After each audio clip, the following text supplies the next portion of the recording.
Let's wait for a short while for the others to join.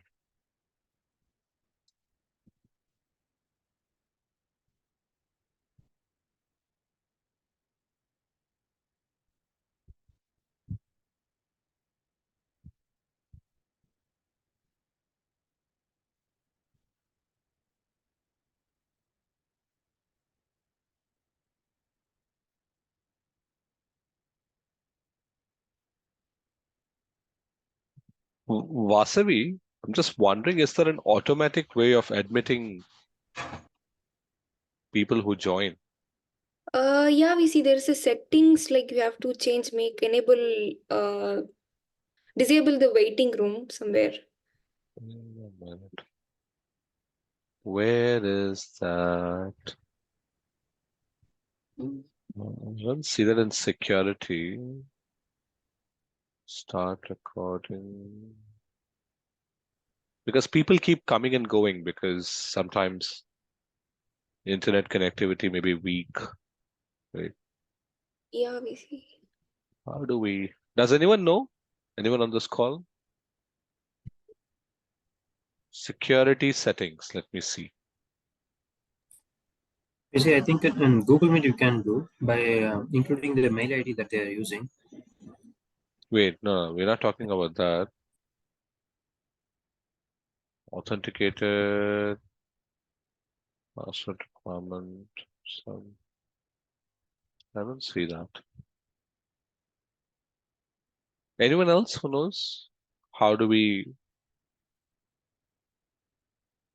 ensure that anyone can? Oh yeah, I see enable waiting room. I'll uncheck it. I think now it'll be okay. We just wait for another minute or two and then we'll get started.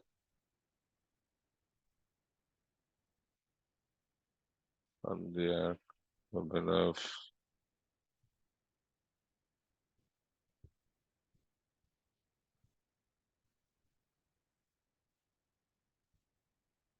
We have someone new today, Kishore.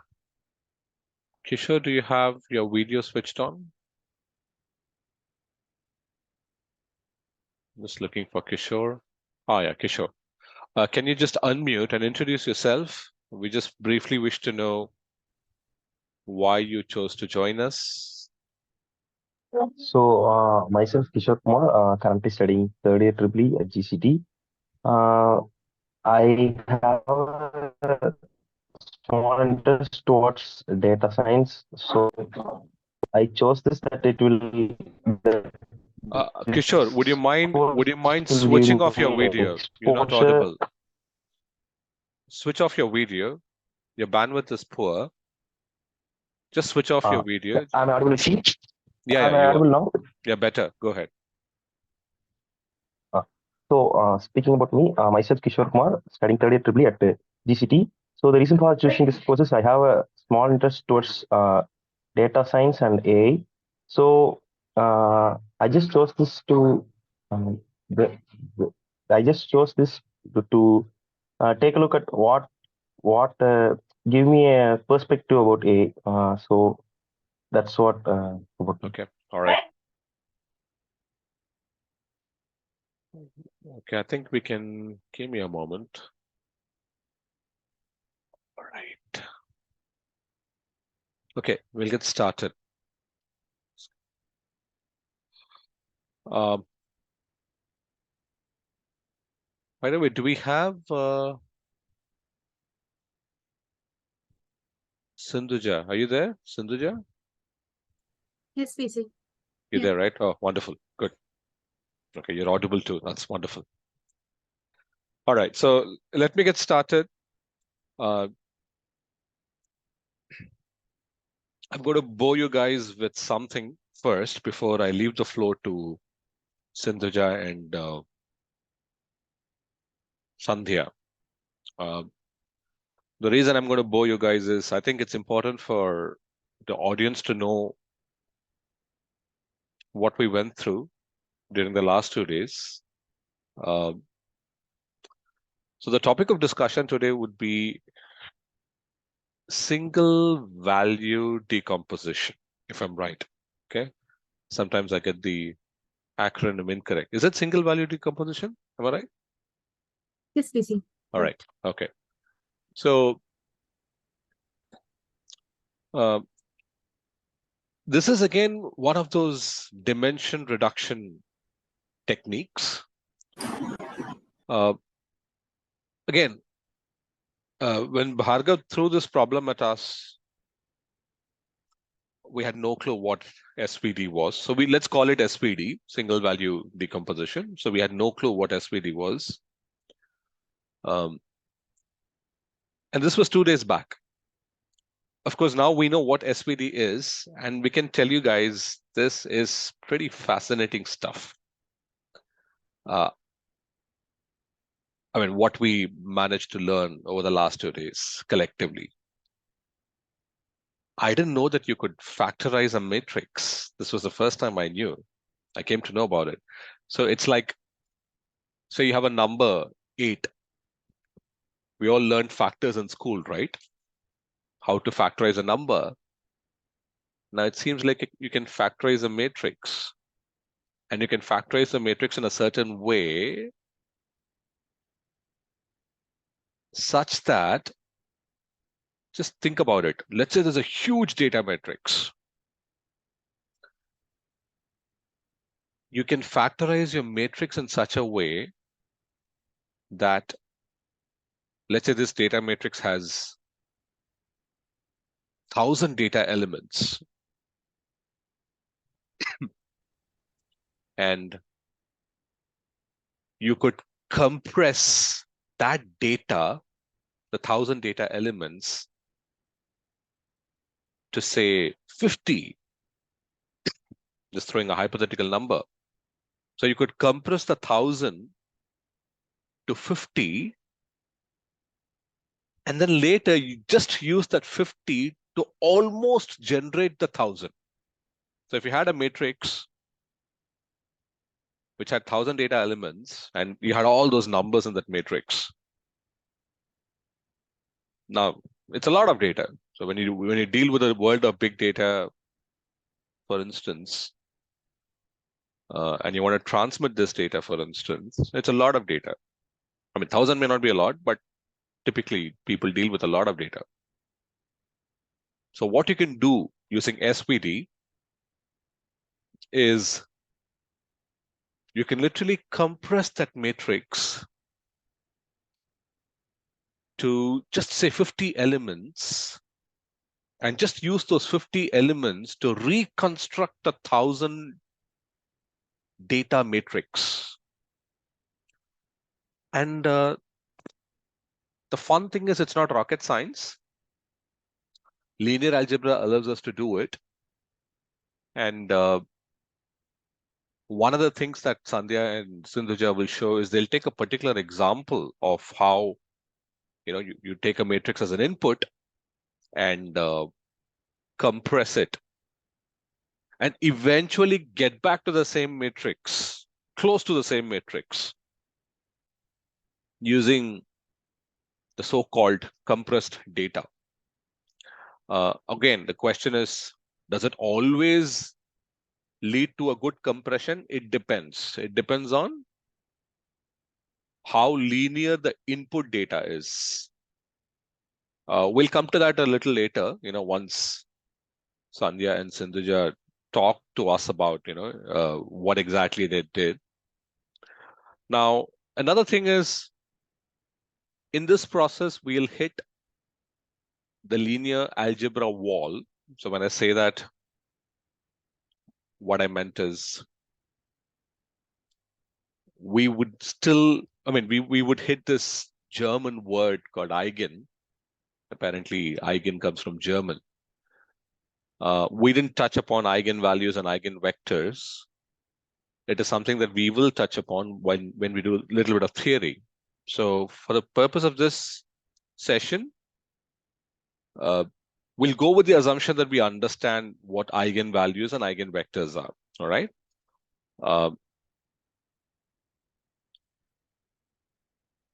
So we take that as a given, because Our objective here is not to solve for eigenvalues and eigenvectors. So we'll assume that given a matrix, we can derive the eigenvalue and the eigenvector. Just to be sure, let me just share my screen for those who do not know what an eigenvalue or eigenvector is. I'll just share my screen. I hope the audience is able to see my screen. You see the statement. Does this surprise you? I'll read it. Large classes of engineering problems, no matter how huge, can be reduced to linear algebra. Ax is equal to b or Ax is equal to lambda x. Well, the second matrix equation here, Ax is equal to lambda x, which means there is a vector x. You multiply it by a matrix, which means you transform the vector x by a matrix. And the result is the vector x scaled by a scalar lambda. All right. Any vector x that satisfies this condition is called an eigenvector. And the lambda, the scalar, is called the eigenvalue. So for a given matrix A, you can determine an x, a vector x, such that Ax is equal to lambda x. Now, apparently for any matrix A, x is not one single vector, there can be multiple vectors. So you could have multiple vectors x1, x2, x3, for instance, such that Ax1 is equal to lambda 1 times x1, Ax2 is equal to lambda times x2, and Ax3 is equal to lambda times x3. All right. Here, x1, x2, x3 are called eigenvectors. Lambda 1, lambda 2, lambda 3 are called eigenvalues. All right. Now, of course, we haven't started looking at such problems. Our focus so far has always been Ax is equal to b, where A is the matrix, X is a vector, and B is another vector, right? Of course, this is a constant vector. So X is, of course, variable. It can be any X, which is something that we're trying to figure out what X could be. B is a constant. So it's like you have a matrix times X is equal to another constant vector. Okay, this is the kind of problem that we are focused at the moment. We haven't started digging into Ax is equal to lambda x. But today, SVD extensively draws upon this equation and its ability to come up with eigenvalues and eigenvectors. So, as I said, for today's session, we'll assume that we have managed to figure out X and lambda for a matrix. All right. So we'll take that as a given. So let's not dig deep into figuring out how to get eigenvalues and eigenvectors. That's not the objective of today's session. So given you have the eigenvalues and eigenvectors, which is a standard procedure, we'll get to the stage where we try to factorize a matrix and then we try to figure out. I mean, it's fun stuff. You'll get to know once we get there. All right. Now, when I look at this slide, allow me to, you know, I'm also surprised that the problem that you would see today and the linear algebra's ability to solve that problem would surprise you as well. All right. So what we'll do today is we'll do some SVD stuff. Sandhya and Sindhuja will take us through an example of how SVD works. And the example would be a simple matrix, but there's a relationship between the data elements. We'll talk about it when we get there. And they'll also do some image processing stuff where They'll take an image, apply SVD logic, compress it, and try to recreate the original image using the compressed data. All right. Very similar to PCA, by the way. But SVA, I mean, given what we did over the last 2 days, I thought SVA is a lot more fun. Sorry, SVD is a lot more. It's not SVA, SVD. Apologies. I shall leave the floor to Sindhuja and Sandhya to take over. Thank you, folks. Sindhuja, Sandhya, please. I'll stop sharing.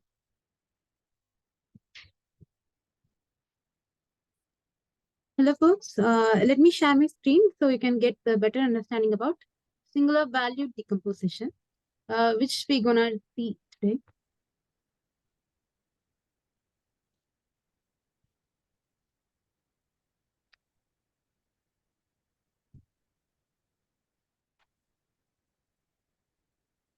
My screen visible? Is my screen visible? Yes, it is. Okay. Today we are gonna view the singular value decomposition. In our point of view, we have done a few researches and read some articles. So we come up with a basic idea of how it works. Okay, let's see. As the name suggests, it is a decomposition. What does a decomposition in general English mean? It means things are broken down. Am I right? Things are broken down into few little pieces. So here is what we are doing. SVD is a matrix, a pretty good matrix with a rank, let it be R, is broken down into 3 different matrices. Sindhuja, let's not bring terms such as rank, etc. Let it be just a matrix. All right. Okay, we see. All right, go ahead. We are factorizing a matrix here into 3 different matrices. That is U matrix, and that symbol, summation symbol, is a sigma matrix, and the transpose matrix. Okay. And how did we obtain U and V to the transpose matrices? Those are obtained from the, we have the original matrix A, right? We make few operations like, we combine A and A transpose and get a matrix, and A transpose and A, then we will get a matrix. Since if we take A matrix as not a square matrix, let it be M cross N matrix, and M and N are not equal to each other. And if we take such a matrix, then we will obtain 2 different matrices, like A to the A transpose will yield M cross M matrix, and A transpose and A will yield us N cross N matrix.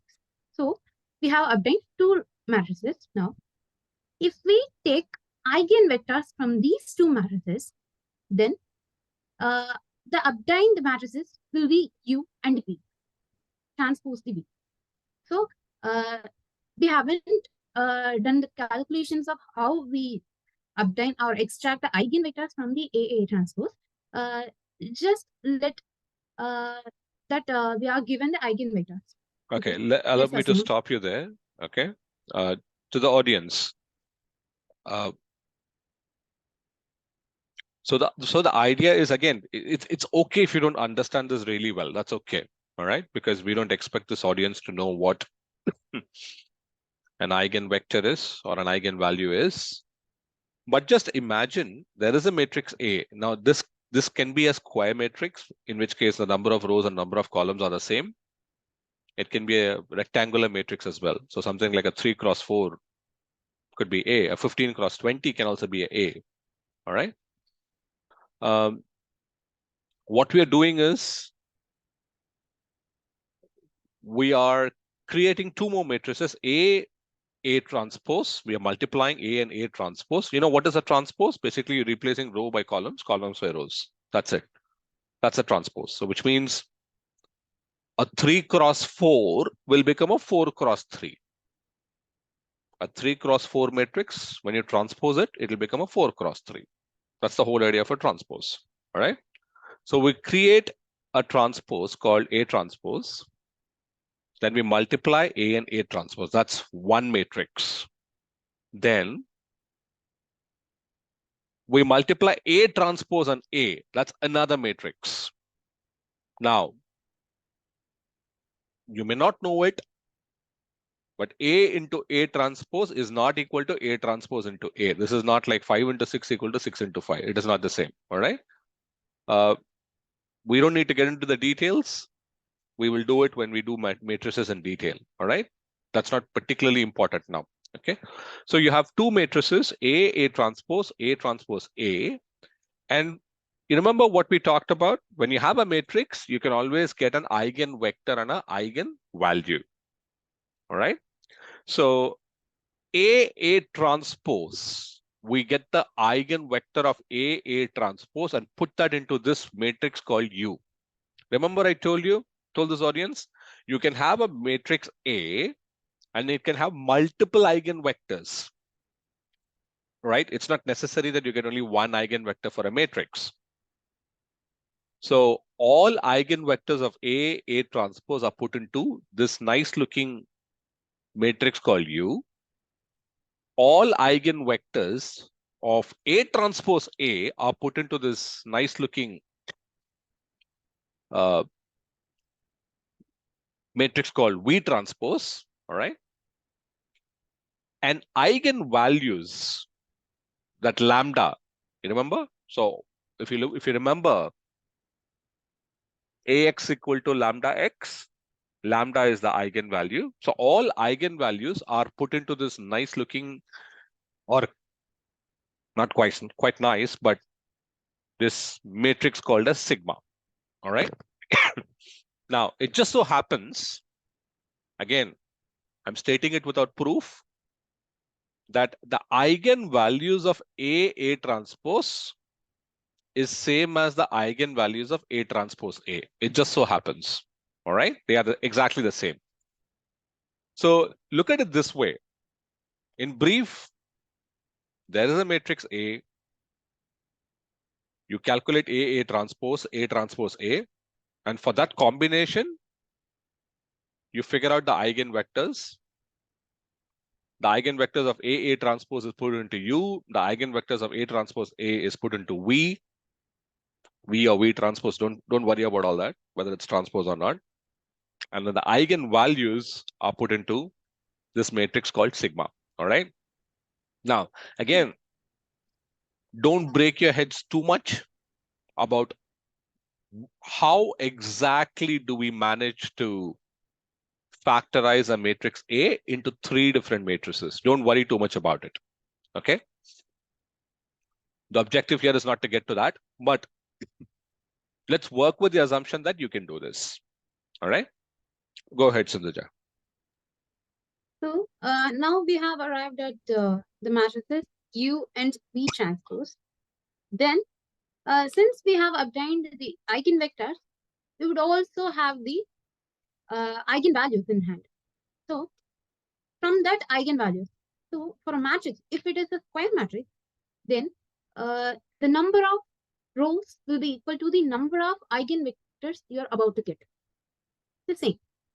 So the A transpose, which is very different from A transpose A, it will have a particular number of, let it be m number of eigenvalues, and let this A have n number of eigenvalues. Are you showing the second slide by any chance, or the first slide? Second slide. Or the third? Is it? No. Second. You're still on the second, right? Okay, go ahead. Okay. So we have got n number of eigenvalues and m number of eigenvalues in hand. Surprisingly, these both will share the same eigenvalues. The values will be same. Might be one of the matrices will have additional eigenvalues, but the number of eigenvalues present in the smaller ranked matrix will be definitely equal to the eigenvalues in the other matrix. So we can simply say the eigenvalues obtained will be equal to each other from these two matrices. So we have eigenvalues. what are we going to do about this eigenvalues? We're going to take a square root out of it. After taking square root, we are going to arrange it in descending order and place it in a diagonal matrix. Are you showing something, Sindhuja? We see? No. Do you have any slides accompanying your talking points, or Yes, we see. what do you have on slide 3? In this slide, No. Go. Can you go to slide 3? What is slide 3? slide 3 suggests since U and V are orthogonal matrices, it has the proof of it. Okay. All right. Orthogonal matrices are. All right. So just to understand, A is a M cross N matrix. All right. Now let me ask a question. A transpose, anyone? What sort of a matrix is that? A transpose. Anyone? If A is a M cross N matrix and A transpose is? N cross M. N cross M. That's right. Now, if I multiply A and A transpose, what will be the dimension of A and A transpose? M cross M. That's right. Now, let's do the reverse. A transpose A. A transpose multiplied by A.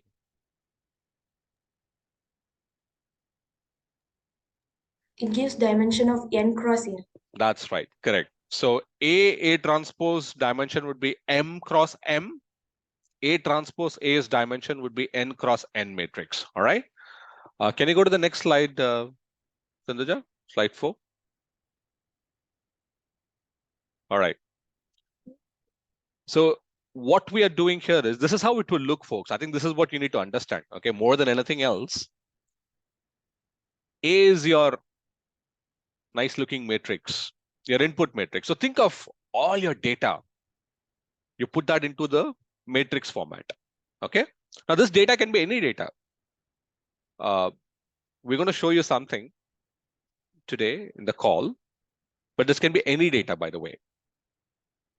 For example, in yesterday's discussion, not yesterday, I mean, what we did on Monday. So we had that image, right? So you can divide that image into, columns, say 1,000 columns. And in a particular column, you have a lot of pixels, right? Take a column, you have a lot of pixels. Each pixel will have an intensity on the grayscale. So imagine grayscale is a scale where you measure the intensity of the color in grayscale terms between 0 to 1. All right. So X11 could be the intensity of that pixel in that column. X12 would be the intensity of the pixel in the column to the right of the first column, so on and so forth. Okay, that's one way to look at it. Okay, so A is any matrix. Now we were talking about U, S, and S is of course sigma, by the way. So don't worry about, just for the sake of discussion, S and sigma are kind of similar. Don't worry too much. So we were talking about U, we were talking about V transpose, and S is, for the sake of discussion, it's synonymous with the, is this sigma? This is sigma, right? This symbol? Not sigma. What is this? Sum. Does anybody know? I just want to be absolutely sure I'm using the right terminology.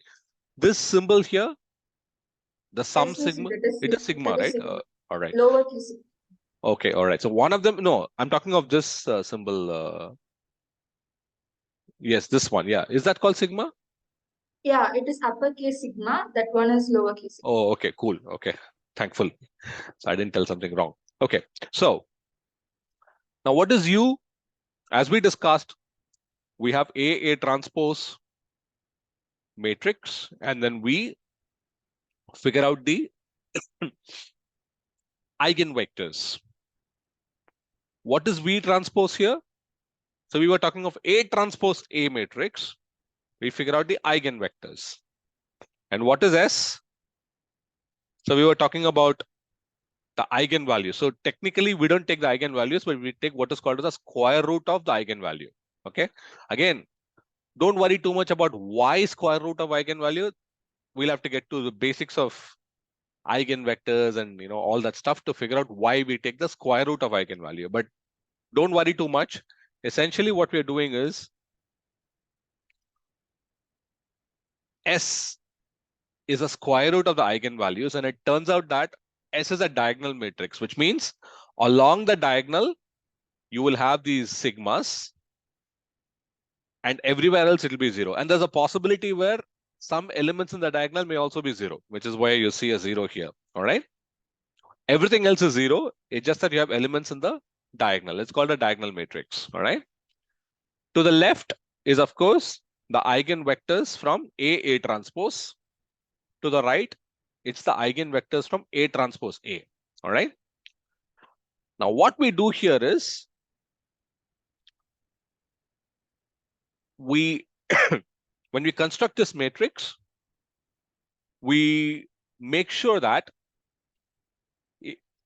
sigmas are organized in descending order. So if sigma is it's the square root of eigenvalue, but for all practical purposes, I'm going to use the word eigenvalue. Okay, so that there's no, I don't want to repeat square root again and again. So let's call it eigenvalue. Okay, so we order it in the descending order of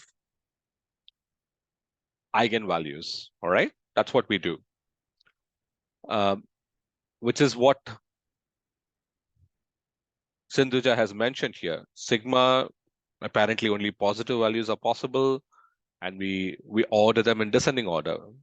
And we are assuming that in this case, sigma 1 is greater than or equal to sigma 2, so on and so forth. All right.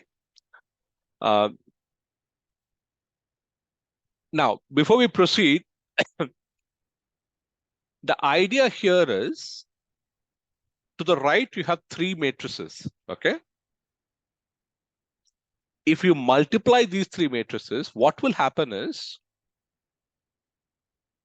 okay, now before I proceed, can anybody tell me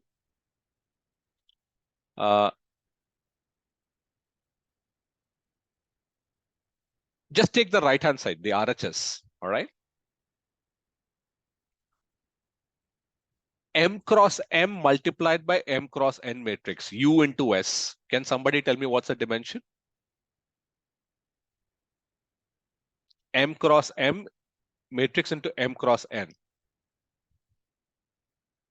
Anyone? Simple, M right? cross N.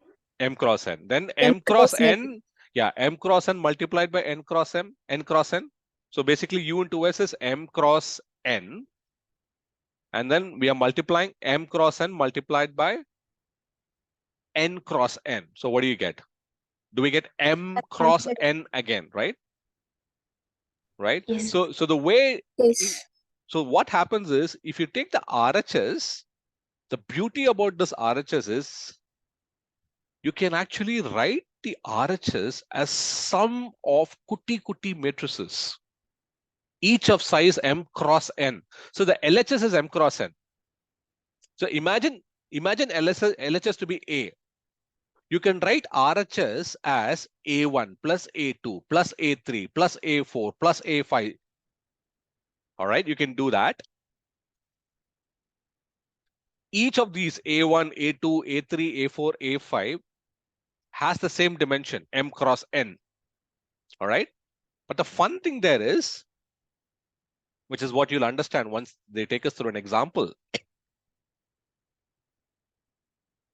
you can, when you do that, you can approximate A matrix with just say A1 and A2. You can, as I said, right, A can be split, the RHS can be split into kuti matrices, A1, A2, A3, A4, A5, for instance.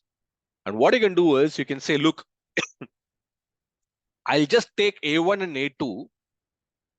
I'll neglect A3, A4, A5. And that's sufficient. I'll just take A1 and A2. and that's sufficient for me to recreate A. We can do that. That's the whole idea behind SPD, where we are saying this RHS can be split into kuti-kuti matrices, each of dimension m cross n, and we will pick those matrices, the best among them, amongst the A1, A2, A3, A4, A5, for instance, right? We'll probably pick A1 and A2, add A1 and A2, and we'll find that it'll come close to A, which will allow us to neglect A3, A4, and A5 altogether. All right, we'll see the advantage in a short while. Okay, so that's the whole plan of action, by the way. Sindhuja, proceed. So you might have heard what VC has said. That's the whole intuition behind this. That is, we are going to represent the same matrix with same dimension, but the values will be changed. If I go with the upcoming slides, we will get it better. Okay. These are some basic things like U and V are orthogonal matrices. So what are orthogonal matrices? The U and the U to the transpose will be identical matrices, I. So in that way, we are getting this. We're just proving what I have said in the previous slide. And this. So if I have a matrix of M cross N, then my U, that is A transpose, that will be M cross M. And the sigma matrix will be M cross N, which is a rectangular matrix. Even though it's a rectangular matrix, we will always omit omit the rows or the columns to the square matrix, since all of the eigenvector values will be 0. Sigma matrix is composed of square root of the eigenvalues, and many of the eigenvalues will be 0 till it becomes a square matrix. And then the V transpose, it will be of dimension M cross N. Okay, then the V to the transpose, it will be called as right singular vector. Okay, let me say singular values. What are singular values are? Since VC has said not to discuss about rank, but rank is nothing. No, don't get into that level of detail, Sindhuja. Okay, let's just focus on the intuition. That's sufficient. Okay. Okay, VC. Now look at this. It is the picked matrix A, and I split it into 3 matrices: U, S, V transpose. By doing the operations, like on the eigenvectors and eigenvalues, we have got 3 matrices. Now we have arranged it like this, and the order of the sigma will be in descending order, and it will be given the importance of value. If I pick sigma value of let it be 5, and my sigma 2 is 4, and my sigma 3 is 10, I will arrange it in the order of 10, and the next diagonal will be 5 and then 4. So that's what I have mentioned here. Next, let's see it. VC has said the beauty of this SBD is we are breaking down the whole matrix into little pieces of matrix, which are known as atoms. So we break down the perfectly fine matrix to many small matrices and add them together. What actually happening here is just the values are getting decreased from one matrix to another matrix. Do you get it? What do you mean by value not getting decreased from one matrix to another matrix? I don't understand that one. It is getting decreased. I mean, let sigma 1 contribute much to the actual original matrix. See this example. Okay, let's see this example. I have a matrix A of 4 cross 4. Now I have the U and V transpose, and this is my eigenvalues. That is sigma matrix, and this first sigma value is contributing much to this actual matrix, and this will contribute way less than this one, and it is very less than this one. Oh, this is interesting. Okay, this is interesting. Can you go back to the previous slide, if you don't mind? Not this, the one after that, I suppose. Yes, yes. Yeah. Now, folks, just look at this. So there is a matrix A, and to the right, we are splitting that matrix A into kuti smaller matrix. I'm using the word smaller. I'll tell you what I mean by smaller. You'll understand why I'm saying smaller, because the dimension of the product of sigma 1 into u1 into v1 transpose is the same dimension as A, but I still call it smaller. There's a reason why I'm saying that. Okay. So the point here is, if we sum up these kuti matrices, you can get to A. That's the whole idea. And I think it's very well shown in slide number 6. Go to slide number 6, Sindhuja. Here we go. So the A matrix is the one on top, 3, 1, 4, 1, 5, 9, 2, 6. That's A matrix. All right. And as Sindhuja said, to the right, you have U, sigma, and V transpose. Okay. Once you have that, you can pick and choose. The whole idea is this. What Sindhuja has done, and that's of course the SPD approach as well, you've ordered it. If you look at the sigma matrix, you've ordered it in descending order of the eigenvalue. So 21.2 comes on top, 6.4 below, then 4.9, and then 0.15. All right. And what she has done is, she has precisely done the arithmetic operation that we talked about, where you take 3 matrices, multiply them. And so again, Sindhuja, can you go back to slide 5?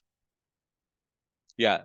Sigma 1 into U1 into V1 transpose. All right. So that is essentially, go to slide 6. That is essentially what you see against that large, what is called as large here. So that's sigma 1. The point, negative 0.21, negative 0.52, negative 0.4. Can you highlight that, Sundhuja, if you don't mind? Yeah, not this, the one close to the large. Yeah, correct. So the large one, the large. Yes, just yeah, keep your mouse there. Yeah, that's right. Keep your mouse there, the large one. So this is sigma 1, 21.2.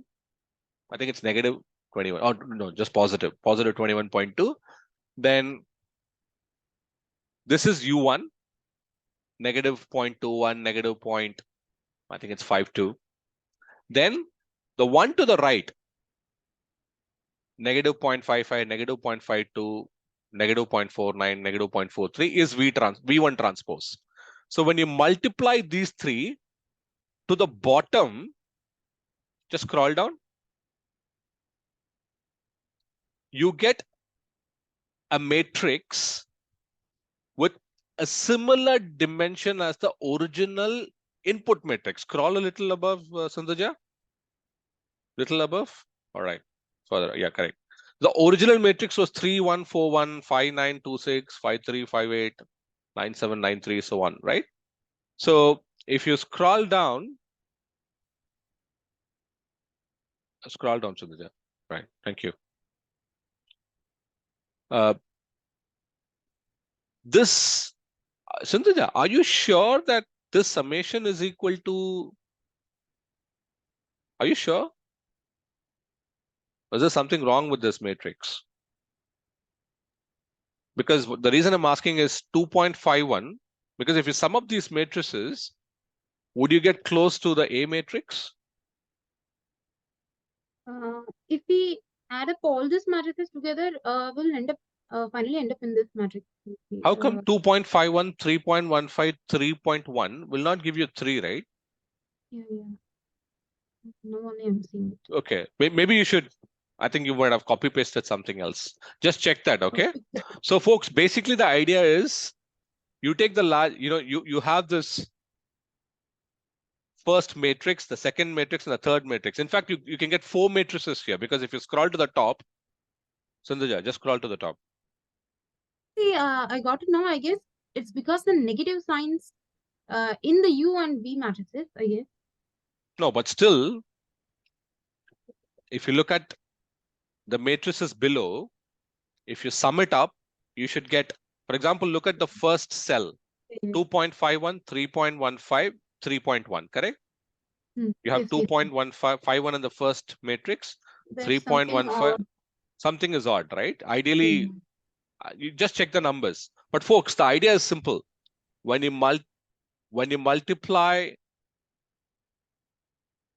sigma U1 V1 transpose, you do that, and you get this matrix below. Then you take the next eigenvector, eigenvalue, and again do sigma 2 U2 V2 transpose, you get another matrix.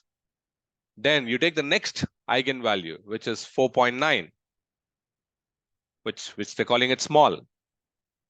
And the last one is what is called as tiny. All right. So the idea is you get multiple matrices. If you sum it up, you will get to the original matrix, which is 3141, 5926, 5358, and 9793. Okay. Now let me tell you the basic principle here. What we are doing is you will find that we might ignore, say, the small and tiny bit. We might end up ignoring it. And you will find that it's possible that just summing up just the large and medium would help us get to the original matrix. That's the whole idea of SVD. Now, let me ask a question to this audience. How many data points are there in the input matrix? Can anyone tell me that? Anyone? How many data points are there in the input matrix? 16. Who's that? Sandhya. No, I don't want you to answer. I know you know the answer. I want the rest, anyone else to answer. How many data points are there in the input matrix? Have a look at it and anyone? 16 data points. Abhinav, I don't want you to answer. I know you can answer that. Someone else.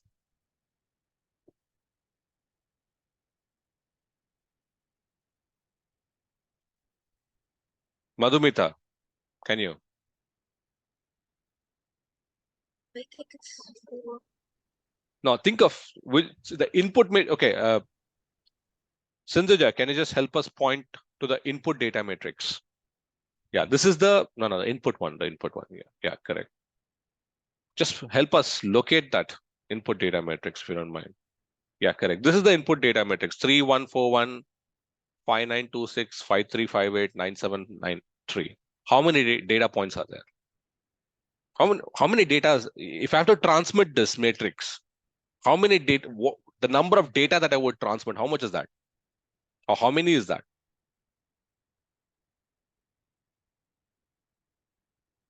Madhumita? It is 16, but I It thought is it's 16. 4 It is rows. 16. Yeah, 4 rows and 4 columns. So it's 16, right? Correct?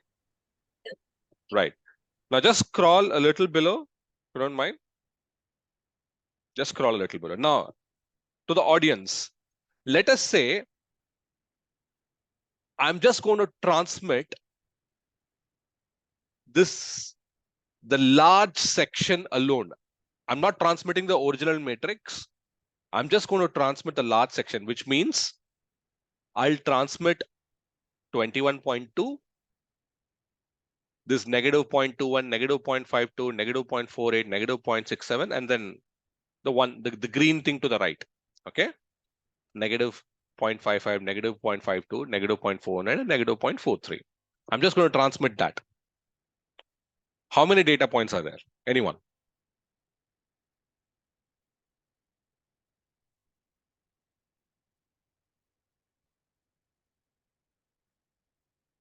If I'm just going to transmit that, I'm not transmitting the original matrix anymore. I'm just going to transmit 9. 9. That is right. Correct.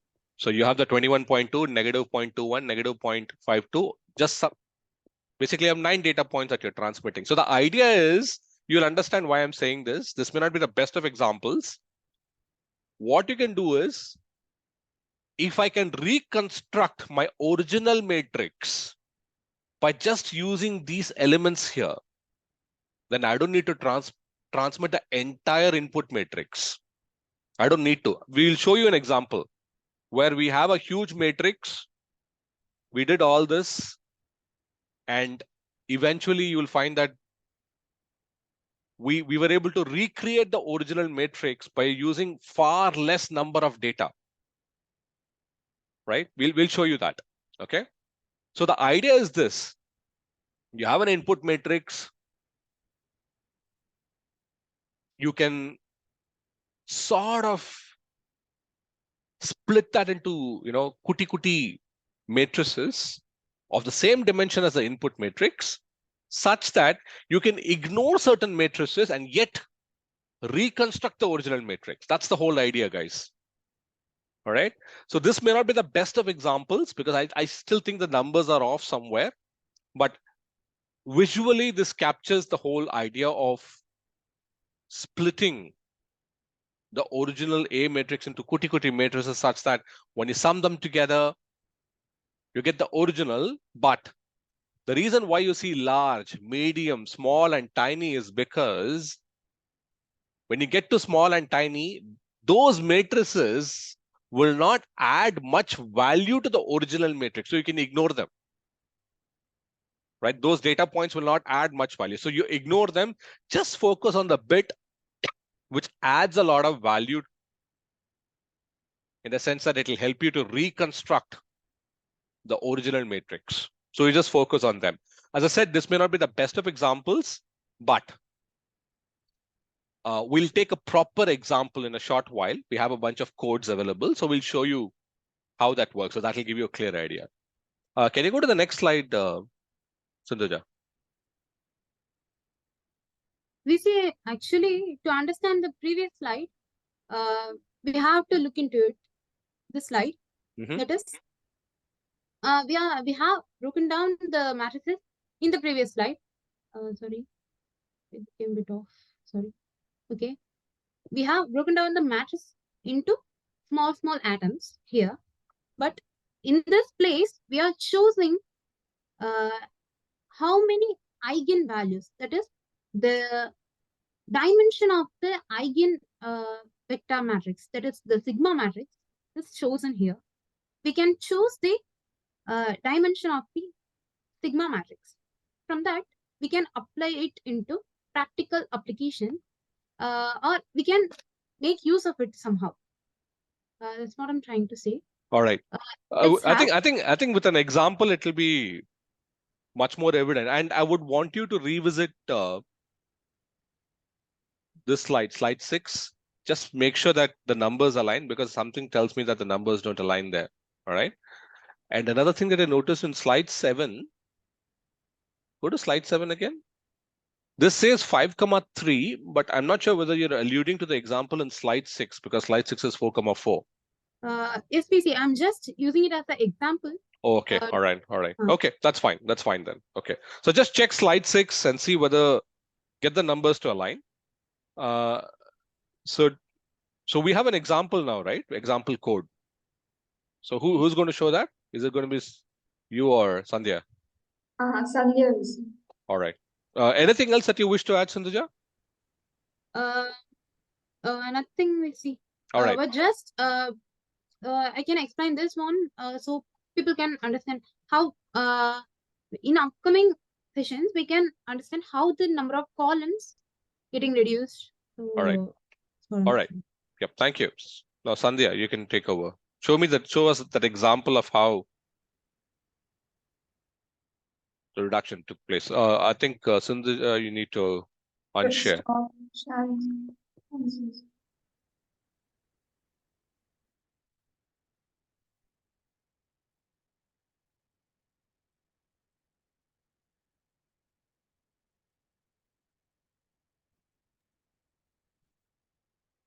Hope my screen is visible. So in this example, we are taking a bit larger matrix, which whose dimension is 10 cross 9. We name that as A, and then we need to compute the U matrix, sigma matrix, and V transpose matrix. We can do that by using the module linear algebra and library in the library NumPy. And then we are using the tool SVD. SVD stands for, as you know, singular valued decomposition. And then we are passing A matrix, and we are denoting some parameters like full matrices is equal to false. That is we need not to dig deep into that. And then we need to consider one thing.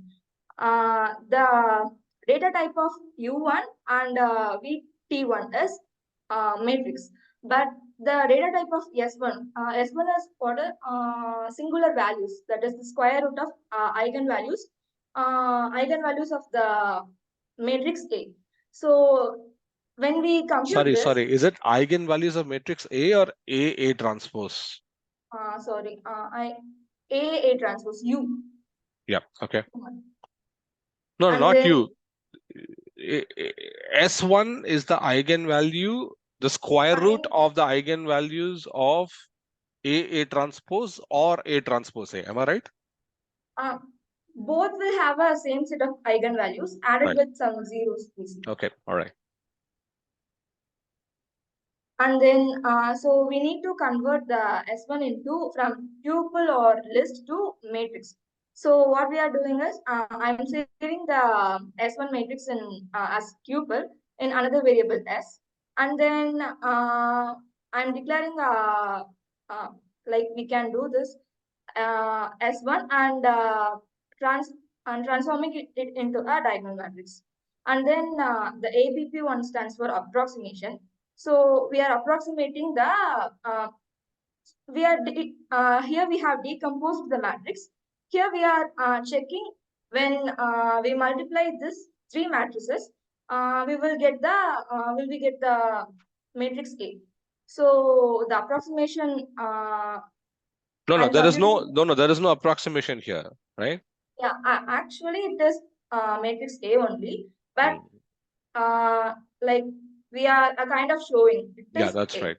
So let me just stop. So what we're doing is, so APP1, imagine that to be the, so what's your input matrix here? Show A. All right. So A has been factorized. So it's like 8 has been factorized as 2 into 2 into 2, right? So imagine U1, S1, and VT1 to be your factors. So we're just checking whether if you multiply the factors, do we get the original matrix or not?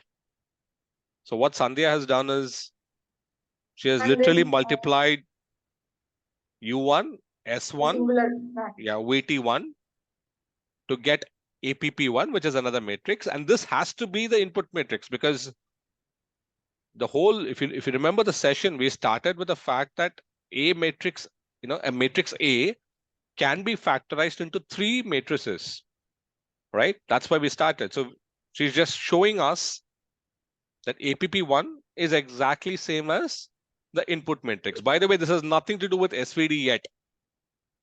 Remember, SVD comes into picture when the input matrix can be split into those kuti matrices, which can be summed, but we neglect a lot of them and just focus on a few. That's when SVD comes into picture. This is merely matrix factorization. Okay, proceed, Sandhya. And I'm displaying the value. And one thing to notice, actually, we formed this matrix by the linear combination of first. We'll come to that. We'll come to that later. Don't. Okay. We'll first show the magic and then we'll tell them how it worked. By the way, she was just printing the what's this, by the way? This one is eigenvector, normalized eigenvector U1. Okay. 1 second, you see. Now what I'm doing is, here's the sigma 1, which we can get from the S list, which I have stored earlier. And this U1 is a eigenvector. Actually, one thing to we should notice is how we are forming the what to say, the A into A cross matrix. Here we are choose the eigenvectors in such a way that the corresponding eigenvalues are in the descending order. So Okay, show us the eigenvalues of your. What are the eigenvalues of your? we need to These are the eigenvalues. So folks, just have a look at it. the So first eigenvalue is 34.7, okay, and then the next eigenvalue is 1.24. 1.24. Yeah, we see here. Oh, we have okay. e E to the power power. 01. Okay, sorry. Okay, yeah. And after that, we are getting a very least significant eigenvalue, which is 2.8 into 10 to the power of minus 15. So, and then Oh, okay, just I'm stop there. Just stop there. Can you just scroll a little above? Okay. into the eigen. Yeah, correct. So folks, unfortunately not very visually appealing, but what you're seeing in front of you in S1 is a diagonal matrix. All right. These are the following elements in the diagonal matrix. The first element is when you see E plus 01, it means into 10 power 01. Okay. Just remember that. So it's actually 3.47 into 10 power 01. So the number is actually 34.7. Okay. The next element in the diagonal matrix across the diagonal is 1.24 into e power 01. Can you just show us that? Just highlight that, Sandhya. That's right. Correct. So that's 12.4. The next element in the diagonal matrix is 2.89 into 10 power minus 15. It's already very small. The next element in the diagonal matrix is again 1.62 into 10 power minus 15. Again, go to the next element in the diagonal matrix. That's right. Correct. Again, minus 15. The next one, minus 16. Again, next, minus 16. Then 3.13 to the power of minus 16. And then 2.42 to the power of into 10 to the power of minus 17. Okay. So the point that we're trying to make here is if you look at the eigenvalues, of course, these are not technically eigenvalues. Correct me if I'm wrong. These are already square root, right?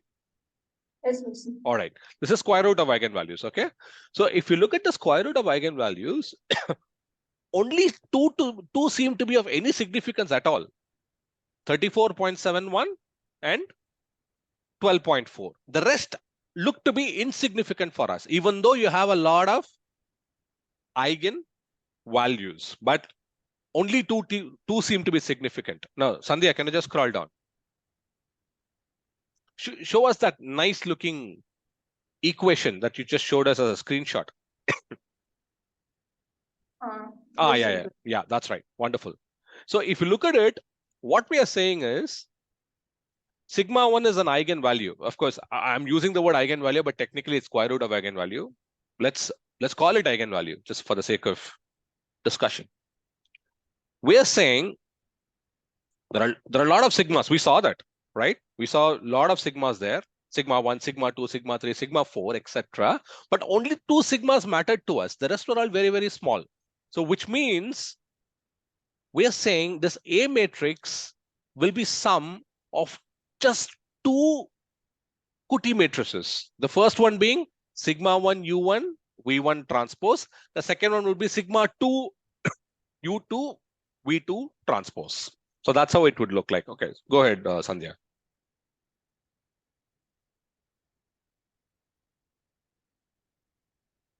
The bottom line is from 2 or from a set of 2 or 3 vectors.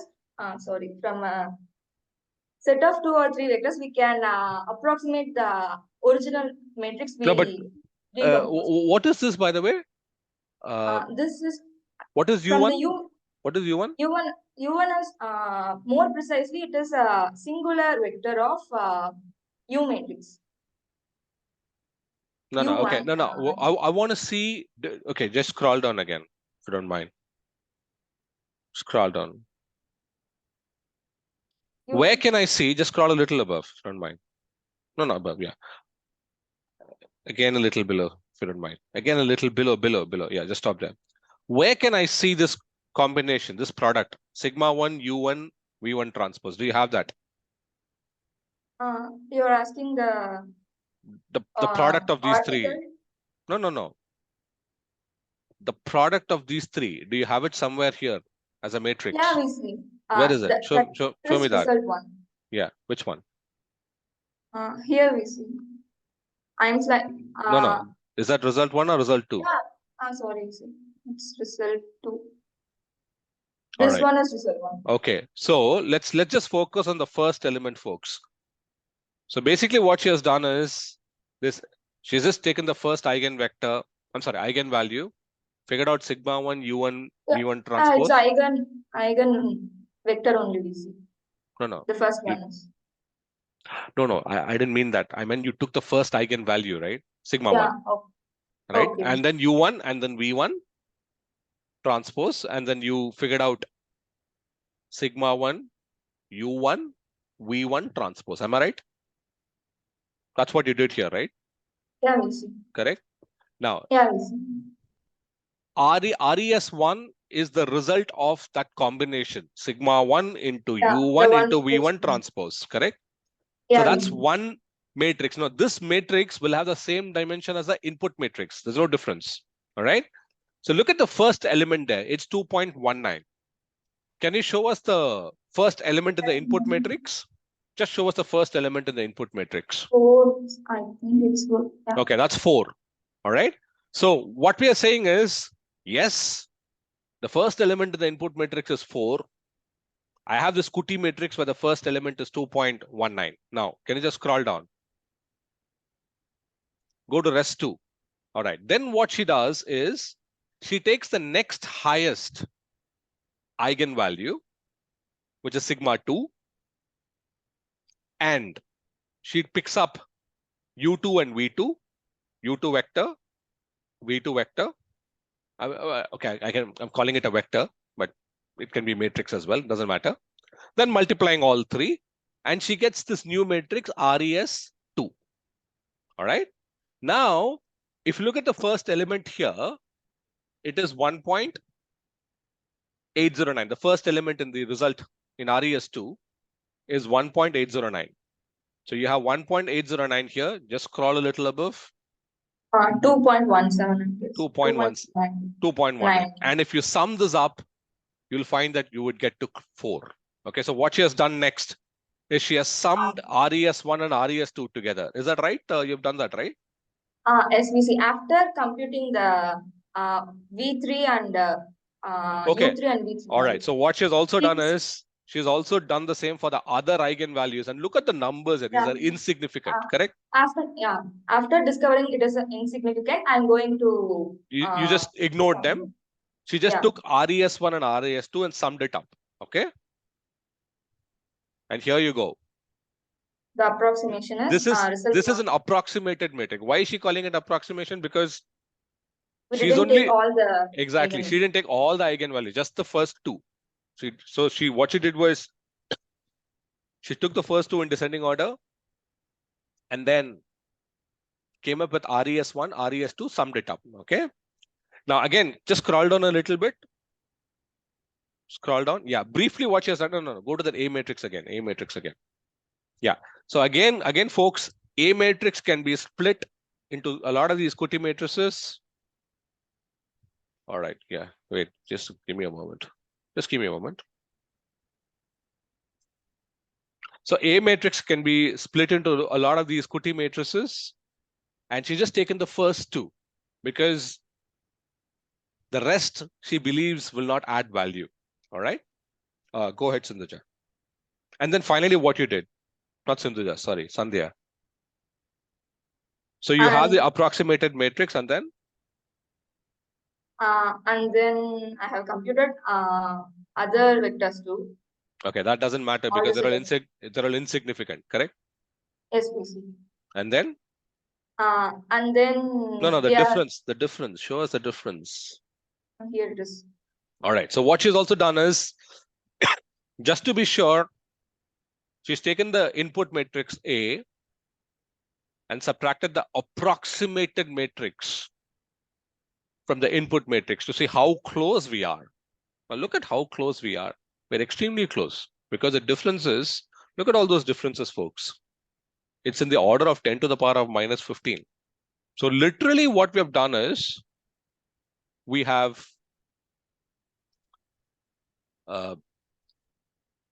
used two Kuti matrices, if I may use the term, and we'll understand why it is. I'm saying it's Kuti. I'll tell you that in a short while. And we have managed to approximate the input matrix A, all right, which is why this method is special. But okay, now Sandhya, I'm going to ask a question. How many elements were there in A matrix? 10 cross 9, which is 90 Okay. elements, data points. Now, my question is, okay, there were 90 elements in the input matrix. Then you have those two Kuti matrices, right?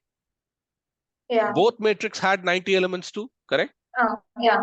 90 elements each. 90 elements. So don't you see the input matrix has 90 elements. Each of the Kuti matrix also has 90 elements. So what's the big deal?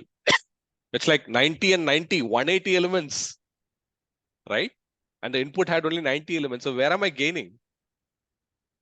The bottom line here is we can obtain the 90 data points by using the two vectors, two set of two vectors, which is U1 V1 and U2 V2. Okay, can you take us, if you don't mind, can you take us to RES1? All right, RES1. Yep. All right, let's just stop there. Okay. Now, folks, look at this. RES1. Just focus on RES1. RES1. All right, thank you. If you look at RES1 is a 10 cross 9 matrix. The input matrix was also 10 cross 9, correct? So one might ask, what is the big deal? Input matrix is 10 cross 9. RES1 is also 10 cross 9. So where do we gain? Now the point is, look at U1. What is the dimension of U1? 10 cross 1. 10 cross 1. So 10 elements in U1. What is the dimension of V1? 1 cross 9. 1 cross 9. So there's a 10 cross 1 and a 1 cross 9. So 10 cross 1 into 1 cross 9 is 10 cross 9. So what I can do is to construct RES1, all that I need is a 10 cross 1 matrix, which is U1, 10 elements, 10 data points. Then a 1 cross 9 matrix, which is V1, which has 9 elements. And of course, I need the eigen value. Because if you look at RES1, it's a product of 3 elements there. U1, V1, and the eigenvalue, right? So with this information, with this restrictive set of data points, I can construct RES1. So let us say I'm passing this information in a communication channel. I don't need to pass RES1. I don't need to do that. All that I need to do is pass the U1 vector or the U1 matrix, which is a 10 cross 1 matrix, 10 elements. Then I'll pass V1 matrix, which is a 1 cross 9 matrix, so 9 elements. And then I'll pass S0, which is the eigenvalue. Technically square root of eigenvalue, but again, for convenience, let's call it eigenvalue. Now, with this information, I pass it through the communication channel. At the other end, you can reconstruct RES1 by doing what Sandhya did. By just multiplying these three, S0 into, no. Just go to the RES1 again. Go to RES1 again, if you don't mind. Yeah. So at the other end, you can reconstruct RES1 by using U1, V1, and S0. Likewise, just scroll down.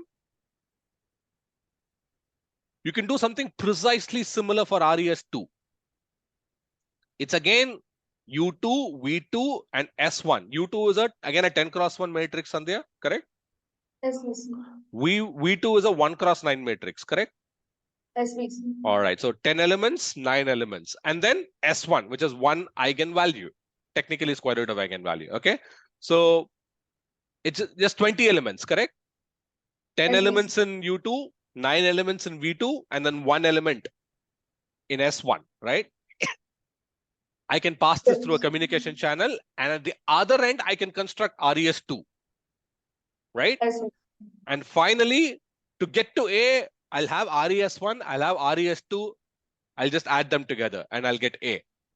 So instead of passing 90 elements through a communication channel, I can pass far less number of elements and reconstruct the original matrix. All right, just scroll down, Sandhya. so where VC?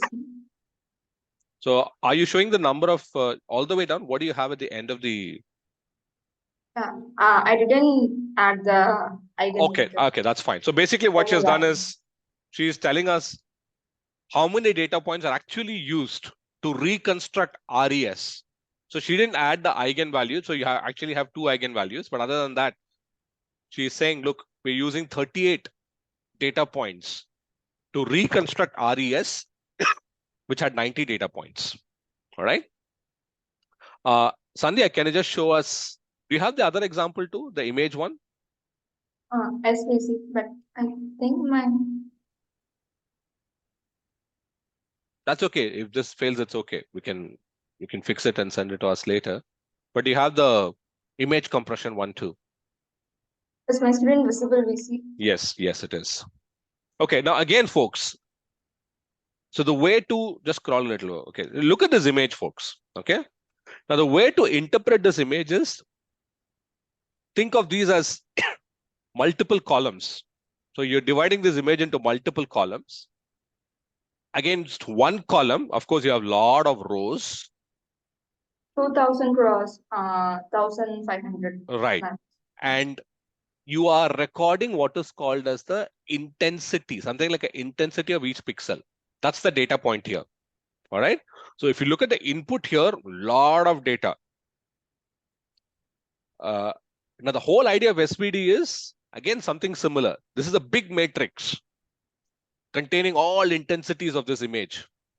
Now the question is, can we do something similar, just as we did in the previous example, where we had a 10 cross 9 matrix and we managed to reduce the number of data points?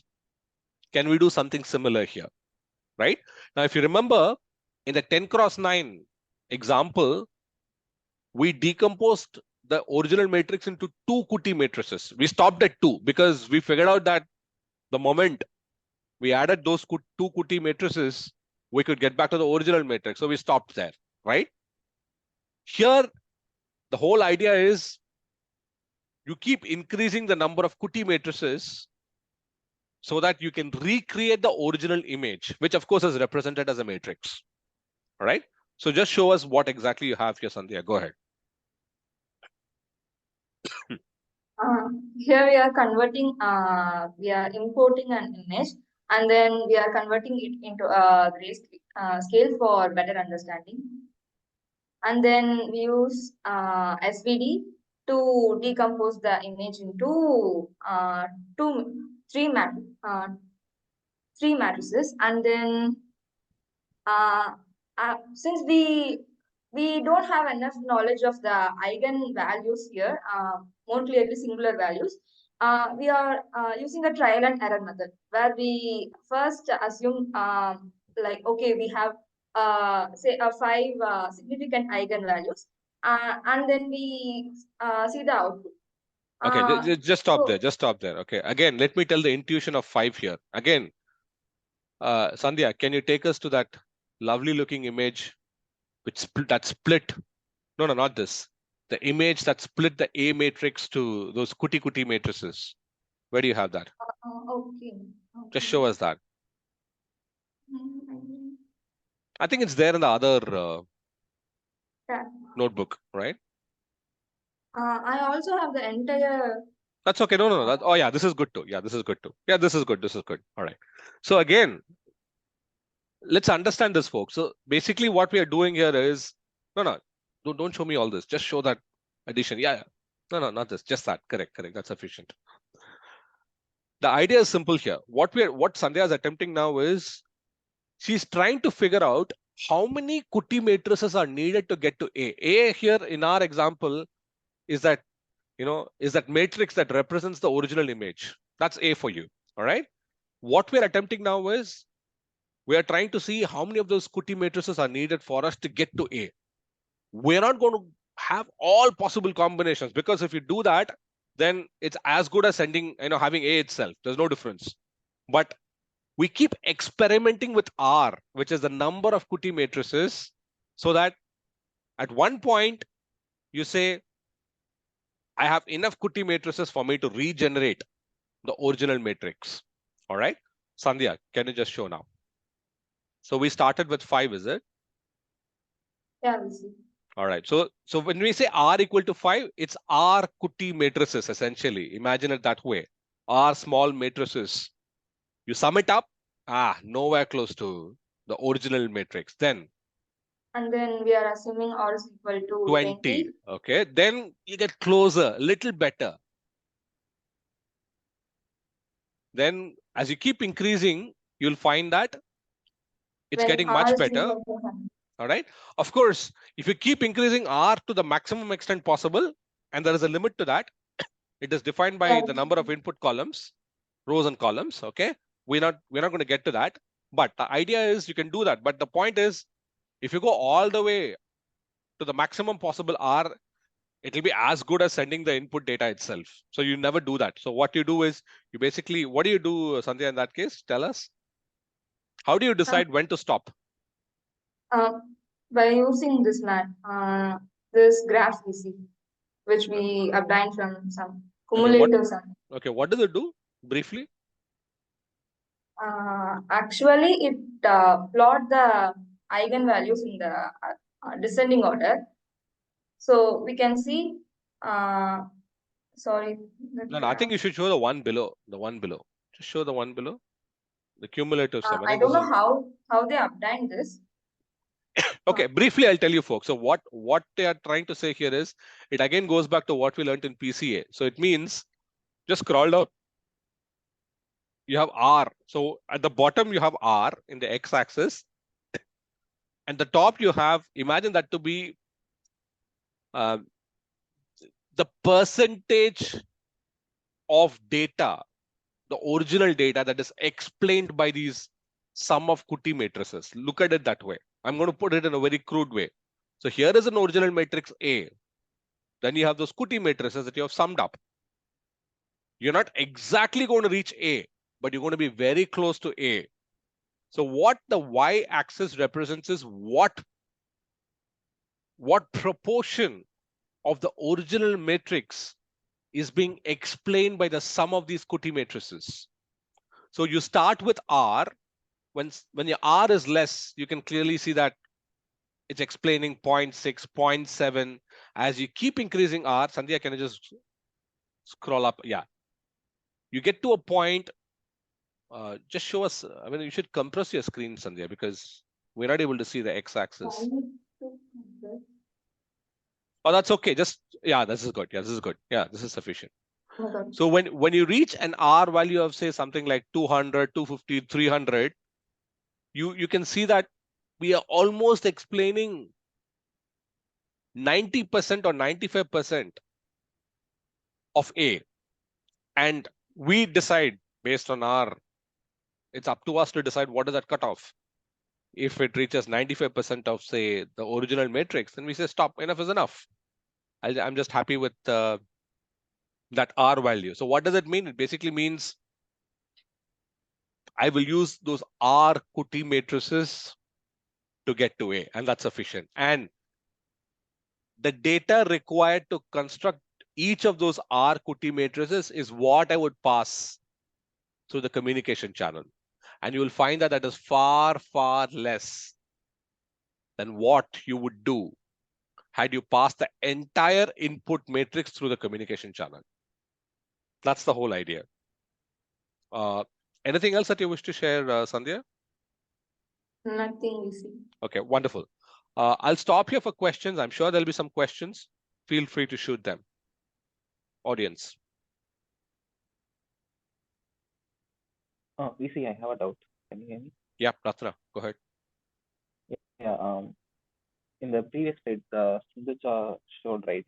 In there, is V transpose equal to A transpose cross A, or V is equal to A transpose cross A? Because in the slide number 6, she transposed that green color matrix and then multiplied. So I have the doubt. Sindhuja, can you just share that slide? Sandhya, you can unshare. Let Sindhuja share. Let me share VC.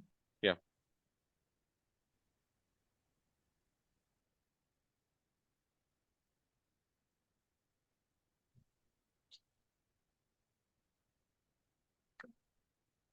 Which one are you referring to? Yeah, this one.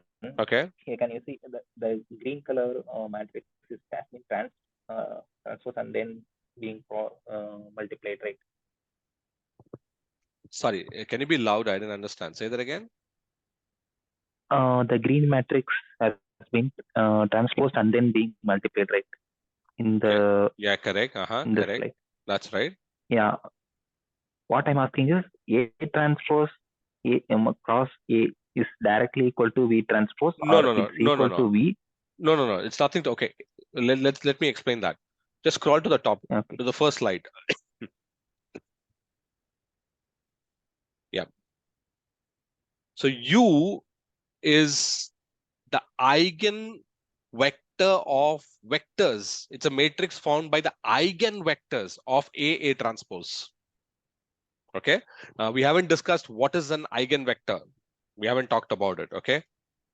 Okay. V transpose is a matrix formed by the eigenvector of A transpose A matrix. Okay.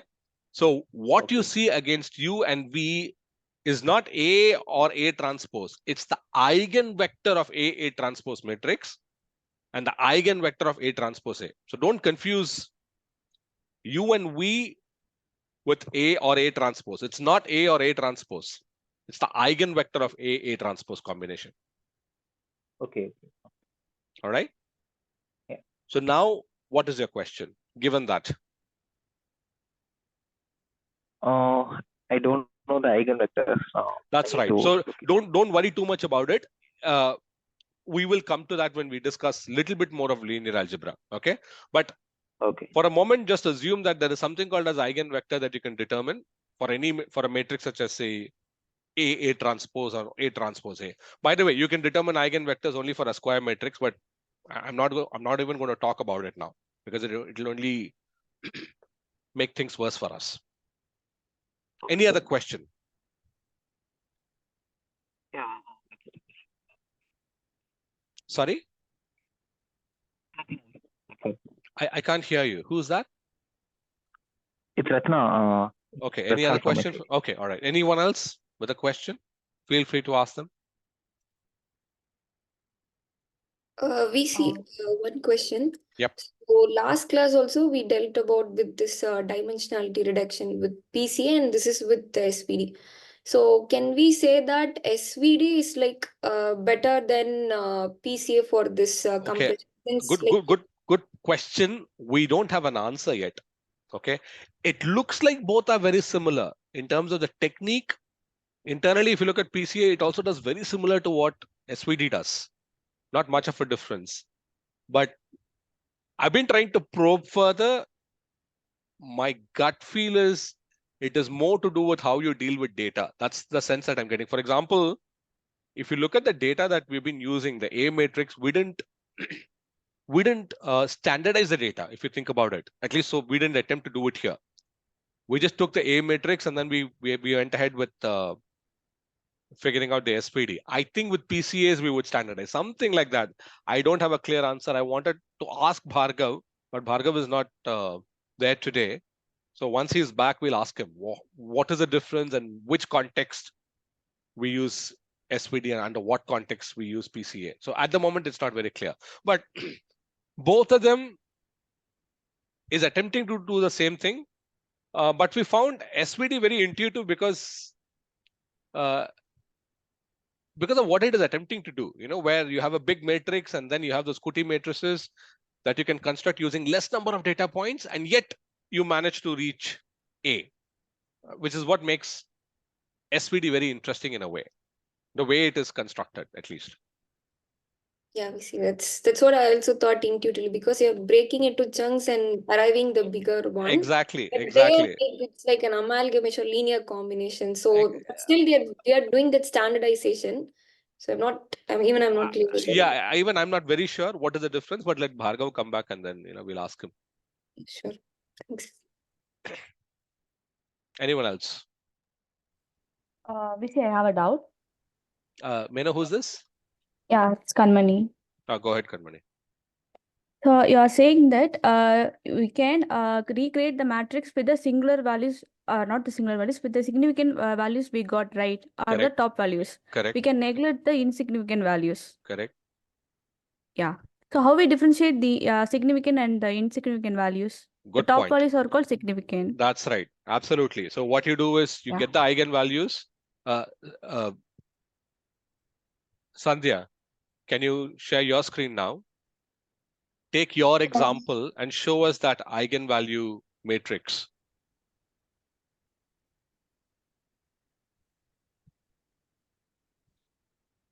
Sandhya, are you sharing your screen?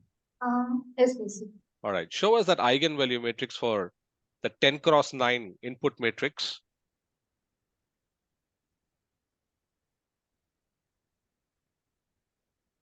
Yeah, so this was the input matrix. Show us the eigenvalue matrix. Eigenvalues, this one is. Yeah, correct. That's right. You see that, Kanmani? So the first one is 34.71. The next one is 12.4.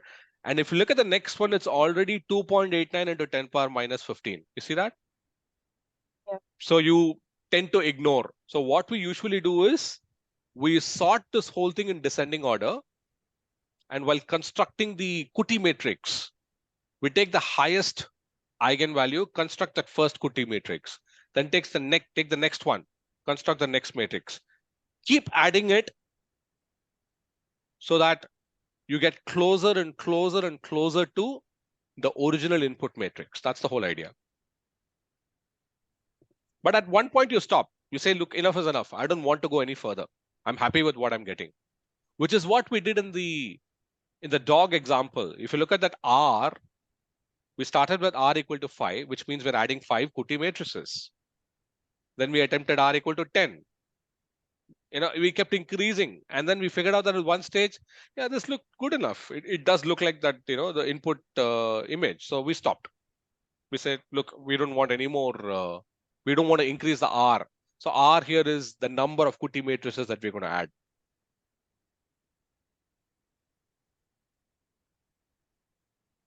Did that answer your question? Yes, we see. All right. Any further questions?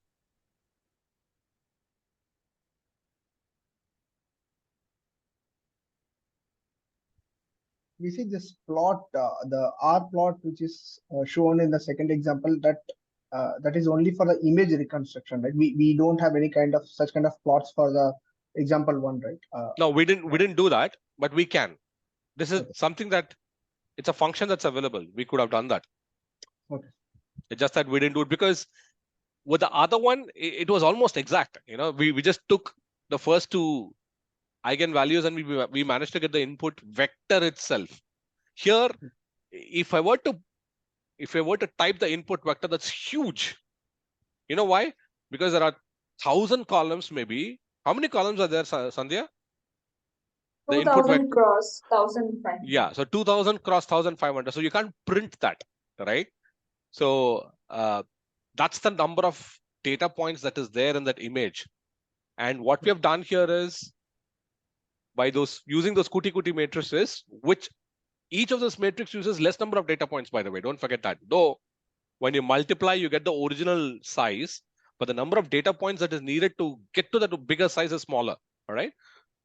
So what we're doing here is there's a nice measure that's available that can help us to figure out how close we are to the original image, or rather the original matrix. So let me put it this way, folks. This doesn't know that it's an image. From a SPD standpoint, it's just data, right? Nothing else. So we could have done something similar for the other example too, but we didn't do it because, we visually we managed to figure out that the top two eigenvalues is sufficient for us to get to the original matrix. Yeah, thanks. We see. Yep. There's a question by Sabarishan which was left in the chat box. Oh, sorry. Sabri, are you still there?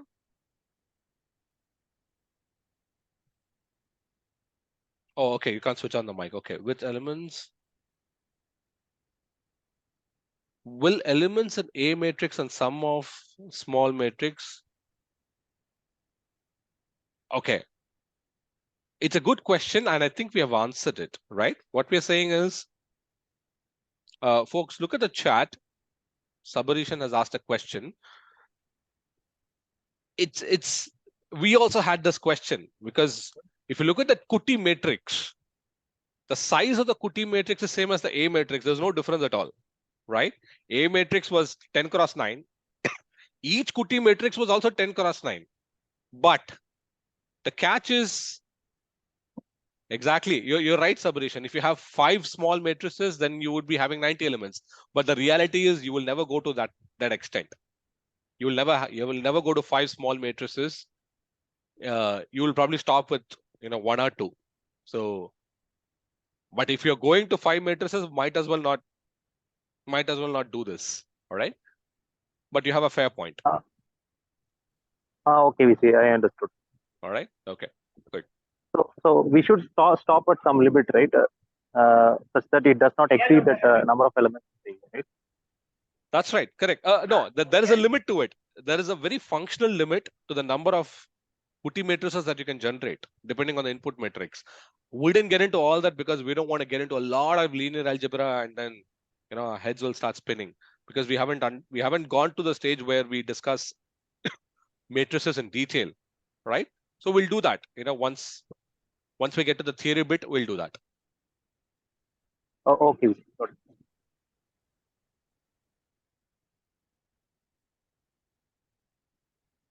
Anything else?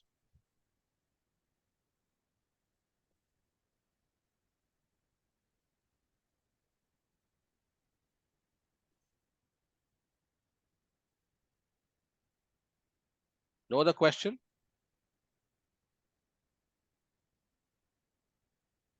All right. Now we want to show you something, one final thing. To generate this matrix A, we did a small trick. Do you have that spreadsheet with you, Sandhya, by any chance?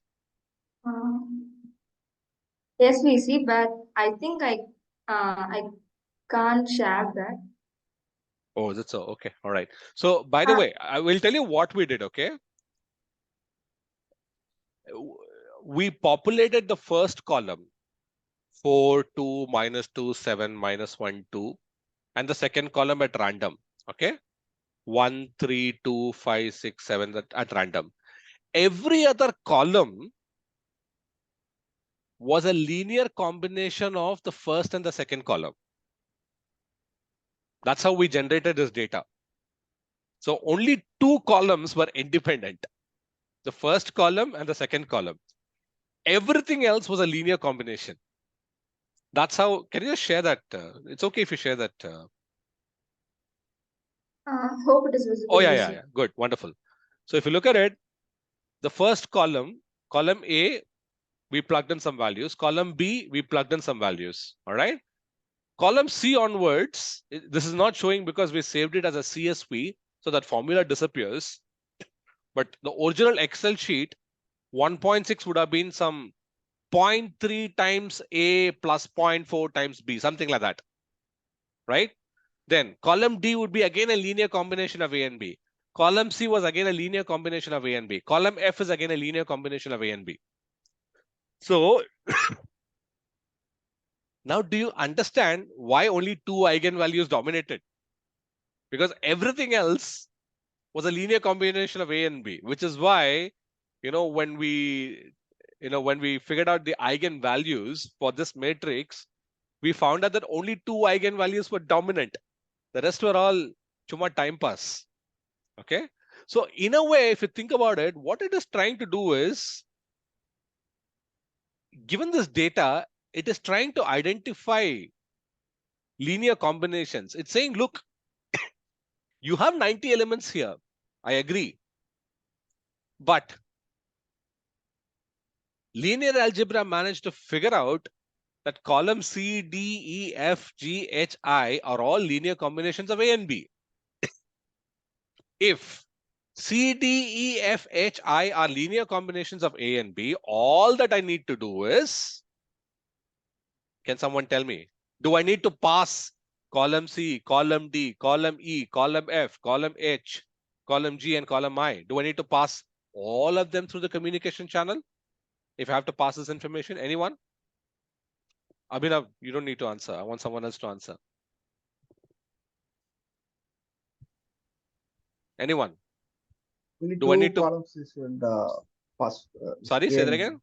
Only 2 columns. And the ratio in which A and B combines to get C, correct? I need that number. Don't you see that? Yes. So all that I need is, I need A, the entire column A, entire column B, and that combination factor of A and B that will get me to C. So for example, if the factor is 0.6 times A plus 0.4 times B, then I need that 0.6 and 0.4, correct? So that I can apply on A and B to get C. Then if column D is 0.7 times A and 0.3 times B, I need the 0.7 and 0.3 so that I can get to D, so on and so forth. So as long as I have that information, I can just pass A and B through the communication channel, and those factors for me to get to C, D, E, F, G, H, I. That's the whole deal, folks. Now, go back to the dog image.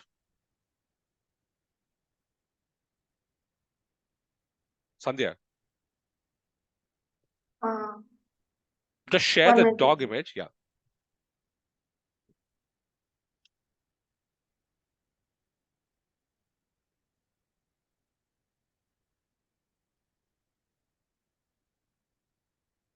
Is my screen visible, Lucy? No, The not dog yet. Not yet. Not yet. I'm just seeing that spreadsheet. Oh my God. One minute, Lucy. Yeah, sure. Take your time. Meanwhile, others, any questions? Any further questions? All right. Can you go to the input image? The input image, do you have that? Yeah, this is okay. Yeah, okay, this is good. Okay. Can you just compress it a little bit so that we can see the entire image? Still not visible. Yeah, that's okay. It's okay. This is sufficient. Now, in your imagination, folks, divide this whole thing into columns. All right. And against each column, you have the resolution of that pixel. Okay. Now, the idea is simple. If I can pick the first 20 columns and figure out some linear multiples of the 20 columns to get everything else to the right. Okay. Then I don't need to send the entire image with all the pixels. I'll just send the first 20 columns, the pixel values for the first 20 columns, and the linear combination factors that will help me to get to all the other pixels to the right of the 20 columns. Right? Now, don't you see that the ability of linear algebra to do this depends upon the kind of variation that is there in the picture. Don't you see that?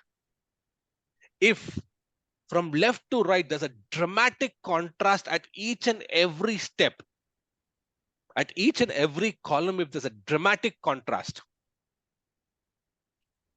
would we be able to come up with a small value of R, a reasonably small value of R, that will allow us to generate this picture? Think about it. Okay, another example. These are stuff that I want you guys to do. It'll be fun. Take an image, not this dog image. Take a blank image. All right, a blank image. The size could be similar. Just imagine, to the right of the dog, you have an image, not an image, but a black kind of image, right? To the right of the dog. Everything looks similar. Now, if you take a picture of that, of course, that will be another 1000 cross 2000 matrix, but there is no contrast at all.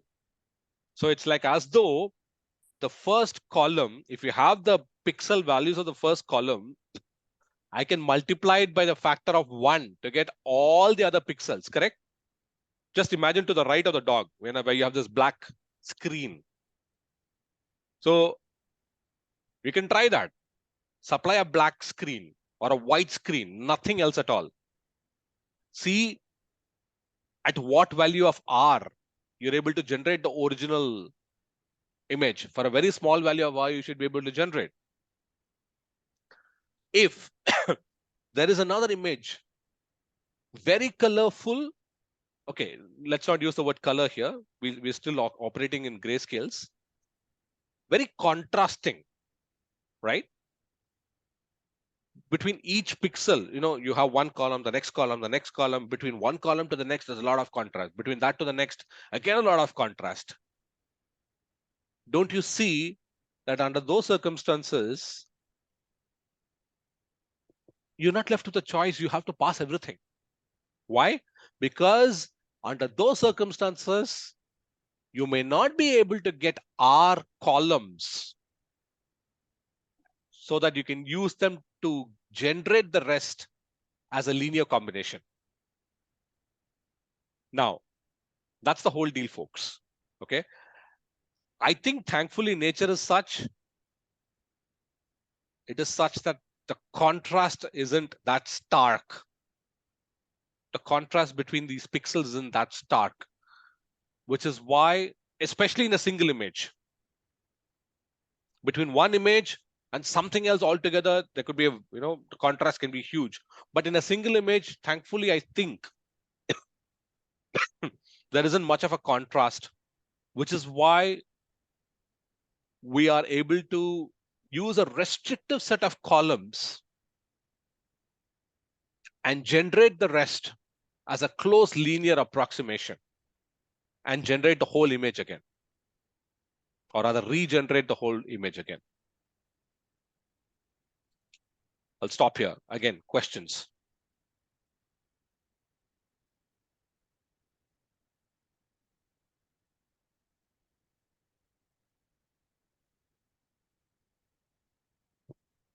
None?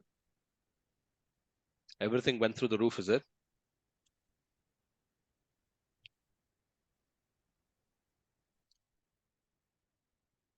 Okay. Again, folks, strong recommendation, unless you do this, write a piece of code, perhaps, of course, Sandhya would share the code. Write it yourself, try out using some images, some matrix, and see how exactly it works. You will not get it because we struggled too. It took us quite a while for us to figure out what the hell is happening. So I believe it will take a while for people to understand what is happening, but we feel that at the end, we were able to get a hang of how this works. So strong recommendation, once Sandhya shares the code, you may want to look at the recording again, just to be sure, and try to recreate it, right? If there aren't any questions, we shall stop for the day. I'll just one last shout out if anyone has any questions. Anyone?